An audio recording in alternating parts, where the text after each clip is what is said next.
if you're thinking about starting a business and you're trying to figure out whether you should get an LLC or not, make sure you stick to the end of this video because I'm going to be breaking down probably one of the biggest secrets that the IRS does not want you to know as it relates to being able to go ahead and start your business and being able to take advantage of the tax benefits of not having an LLC. All right, but before we get into it, I want to break down probably one of the biggest misconceptions as it relates to going ahead and getting an LLC. If you've been on social media for any time, you've probably seen that everyone's talking about getting an LLC. You need to get an LLC to be able to turn your lifestyle into a write-off. You need to get an LLC to be able to get business funding. You need to get an LLC to do this and that and that and this. And listen, while some of the information may be true, the vast majority of people do not understand this concept, and that's what we're going to be breaking down exactly whether or not you need to get an LLC and why you don't necessarily need an LLC to go ahead and get started with your business. All right, so getting into step number one, why don't you need an LLC to be able to start your business, be able to start being able to make money? All right, probably one of the biggest misconceptions and misunderstood concepts out there is this concept of a legal entity versus tax entity. And this is going to be so important because a lot of accounting and tax professionals don't even understand this concept. So by you watching this video, you're going to probably be able to know more than your tax preparer and even your CPA. So as it relates to your legal versus tax entity, this is going to be the thing that you need to know. So as it relates to your business structure, there's what's called a legal entity. Your legal entity is designed, as it mentions, for legal purposes, and that is typically going to be registered with your state. If you have an LLC, a limited liability company, that is going to be registered with your state and it's designed for legal purposes. And that's what an LLC stands for, limited liability company. And the idea of the LLC is that it's designed to be able to protect you in the event that you go ahead and get sued, but it's not absolutely required in order to give you that protection. I'm going to explain later on in this video why that is. And the LLC is actually one of the newer entities that were created. So probably one of the oldest entities that were out there is the corporation, and the corporation is also designed to give you that legal protection from your business and your personal assets. But again, it is not 100% required in order to be able to have that legal protection for your business. So one of the things that a lot of people don't understand is this. You have the legal entity, you have the tax entity. As it relates to your legal entity, you have 4 different types of legal entities that you need to be aware of. You have what's called the sole proprietorship. The sole proprietorship is when you automatically just go ahead and are in the pursuit of profit. So if you are a business owner and you began trying to go ahead and start your business, whether you went ahead and got an LLC or not, you're automatically a business owner. And the IRS defines it as this.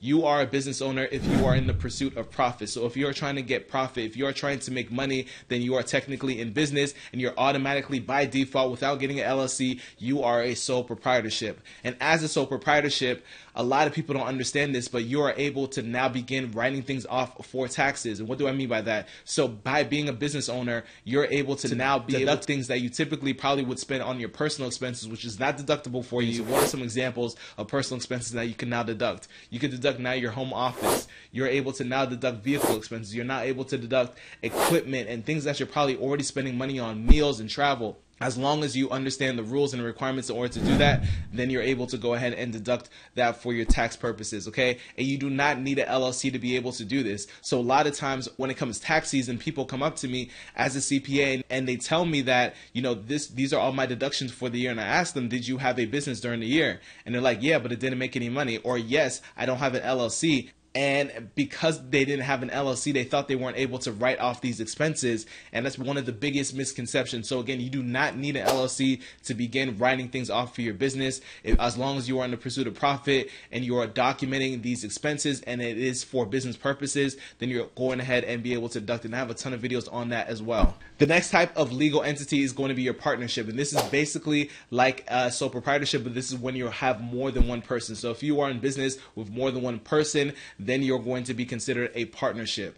Also, like I mentioned, you have the LLC and you have the corporation, and those are going to be your 4 legal entities. Those are the main legal entities. So as it relates to your legal entity, the 2 legal entities that give you the legal protection against your personal assets is going to be the LLC and the corporation. Now moving on to what are tax entities. So tax entities is actually how you're going to be taxed on your tax return. As it relates to your tax entity, there's 4 different tax entities. You have what's called a sole proprietorship, you have a partnership, you have an S corporation, and you have a C corporation. So this is exactly how you're going to be taxed for tax purposes. So an LLC, the reason why the LLC is considered disregarded is because it is not recognized at the federal level. It's not recognized by the IRS. The IRS they don't even know what an LLC is, okay? Not to say that they don't necessarily know what an LLC is, but they do not recognize it when it comes time to do your taxes. On your tax taxes, you don't necessarily have to say that you are an LLC. Okay, the LLC again is designed for legal purposes, and you are registering that with the state. It's at the state level. Typically, in order to get an LLC, if you wanted to get an LLC, you're going to go ahead and get with the Secretary of State to go ahead and do that. But again, at the federal level with the IRS, they do not recognize, and that's why it's considered a disregarded entity. So moving on to these tax entities, like I said, you have the 4 tax entities: sole proprietorship, partnership, S corporation, and C corporation. And these are going to determine how you're going to be taxed. And that's actually how you're going to be taxed. So you could be a sole proprietorship as a legal entity, and you could be a sole proprietorship as a tax entity. Without an LLC, again, you're still able to take advantage of the tax benefits of being a business owner, because the tax code is designed and really favors business owners and entrepreneurs and investors. So that is one of the key things that you need to be aware of as well. And because of that, you don't necessarily need to have an LLC. In addition, another misconception as it relates to having the LLC is this: people believe that if you do not have an LLC, that you are not considered professional. Okay, and that is a huge misconception. At the end of the day, people don't necessarily need to know what type of legal entity that you have. As long as you're conducting business professionally, then you're going to be professional. Again, just because you have an LLC and you're a terrible business owner does not mean that your business is automatically professional. An LLC, again, is designed for that legal protection, but I'm going to share with you another way for you to get that legal protection without getting the LLC. So also, when it comes to this legal protection, you may be wondering, okay, why is this legal protection concept such a big deal, okay? And the reason why that is this, okay? Let's say someone tries to sue your business, or let's say something happens in your business. One of the things that can happen without having legal protection in your business is now they can go ahead and come after your personal assets. Your personal assets are going to be your bank account, your house, your car, and a whole bunch of other personal things that's going to be related to you. Why? Because there's no separation between you and the business, and it's basically what's considered commingled. And if it's commingled, now they basically lump all of those assets into one category, and now people can come after it. So one of the things that you want to consider doing is you want to make sure that you get business insurance. Okay, so business insurance is going to be able to protect you in the event that you do something such as like errors and omissions. There is general liability insurance. There's all these different types of insurance for your business that you can go ahead and get out there that can give you some legal protection. So this might be a good opportunity for you if you are someone who has a low risk business. Okay, so let's say you're in business for graphic design and you're helping and you're a freelancer for graphic design. And let's say you might be really tight on a budget, because one of the disadvantages is with the LLC, you do have to go ahead and spend some money to be able to go ahead and get this LLC created. You have to pay a registration fee. So maybe you're just starting off and maybe you're not in the position, or you don't feel comfortable being able to spend a couple $100s to be able to get this LLC started. Okay, all good. So now you have this insurance that you can pay off over time during the year.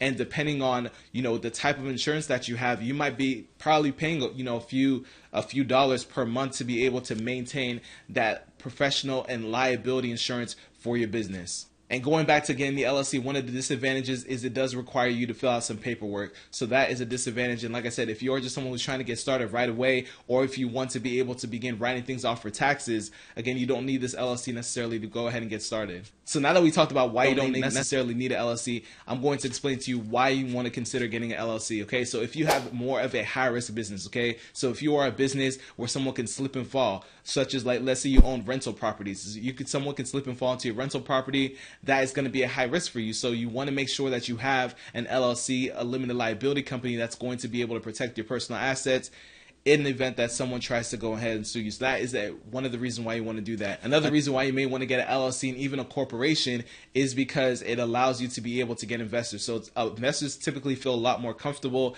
that there's an LLC in place. If you're in a corporation, it's actually going to be easier for you to go ahead and get investors because of the design of the corporation. That's one of the benefits of having a corporation, and that is going to be able to give you more opportunity to be able to get investors into your business and then allow you to be able to grow and scale your business. Speaking of growing and scaling your business, if you believe that you are planning to quickly ramp up your business, so if you do decide to get an LLC, and I personally do recommend that most business owners get an LLC when they're starting off in business to be able to give themselves even more protection as it relates to their personal assets. One of the things that you do have to make sure that you're doing is you go ahead and get that registered with the Secretary of State. Depending on the state that you live in, it could vary in price. It could be a couple of $100s. If you live in California, there's actually an extra tax called a franchise tax that you have to pay. But regardless, it is going to be an investment in your business, and it's going to benefit you in the long run. Because again, like I said, someone tries to come after you for $10, $20, $30, $50, $100,000.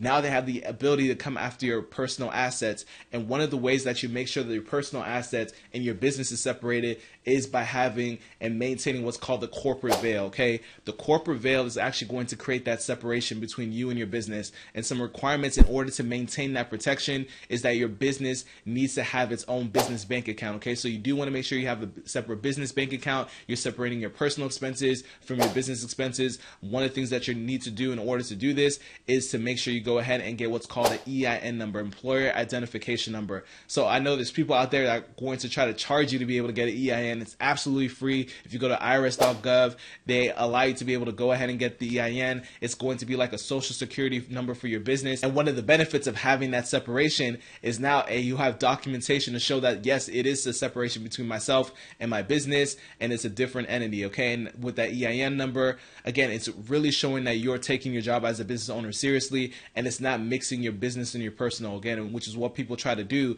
when they try to come after your personal assets. And overall, one of the things that you need to know is this, okay? Do not allow the fact that you don't have an LLC to prevent you from starting from business. It's not absolutely required for you to start the business, but I do recommend getting an LLC to give you that legal protection. If you're going to get the LLC, make sure that you are able to maintain that separation, aka the corporate veil. And if you're looking to identify exactly what's going to be the best legal entity and best tax entity for you, make sure you go ahead and consult with a licensed tax professional and an attorney, because it is also a legal matter as well. You want to make sure you look at your whole situation. And if you want to be able to learn more about legal entities and tax entities, make sure you go ahead and subscribe and check out this video over here, and I'll see you in the next one. Take care.